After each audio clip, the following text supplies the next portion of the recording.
भाजपा सरकार में तो सब कुछ या कुछ भी ईमानदारी से नहीं होगा। गणेश जोशी पे अगर कोई ईमानदारी से बताओ, मैंने कहा भगोड़ा है। इनमें तो नॉमिनेशन करने के लिए भी पैसा नहीं होना चाहिए था। कहां से आया भाई, कहां गई वो सीबीआई? ये कल कांग्रेसियों के लिए। देहरादून की विशेष अदालत ने आय से अधिक संपत्ति के मामले में कैबिनेट मंत्री गणेश जोशी को नोटिस जारी कर 3 सितंबर 2026 को व्यक्तिगत रूप से अदालत में पेश होने के निर्देश दिए हैं, जिसके बाद सियासी हलचल तेज हो गई है। कांग्रेस के वरिष्ठ नेता और पूर्व कैबिनेट मंत्री डॉक्टर हरक सिंह रावत ने भाजपा सरकार पर निशाना साधते हुए कहा कि अगर यही मामला किसी कांग्रेस नेता से जुड़ा होता तो अब तक ईडी और सीबीआई की कार्रवाई हो चुकी होती, लेकिन मंत्री गणेश जोशी पर सरकार मेहरबान।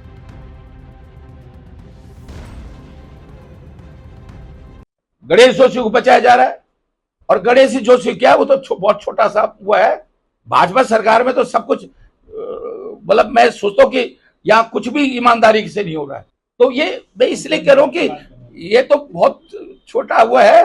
गणेश जोशी पे अगर कोई ईमानदारी से बताओ, मैंने कहा भगोड़ा है।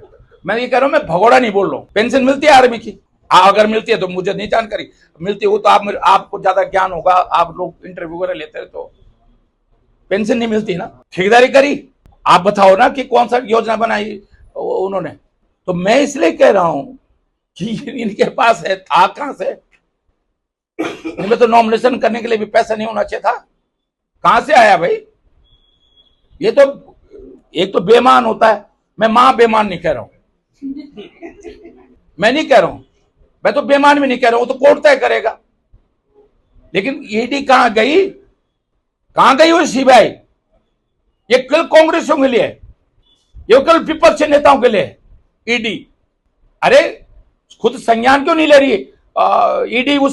ईडी ने हमारे केस में भी तो संज्ञान लिया ना किसी रिपोर्ट का। क्यों नहीं ईडी का डिप्टी डायरेक्टर जो है जोशी के खिलाफ? कौन सा जोशी? गणेश। अब गणेश तो मैं इसलिए नहीं बोल रहा हूं भैया, गणेश भगवान, तो इसलिए मैं गणेश भगवान को, लोगों ने राम को भी बदनाम कर दिया चंदा चोरी कर करके, तो मैं गणेश को भी बदनाम नहीं करना चाहता हूं। कहां गए ईडी? क्यों नहीं ईडी जांच कर रही गणेश जोशी?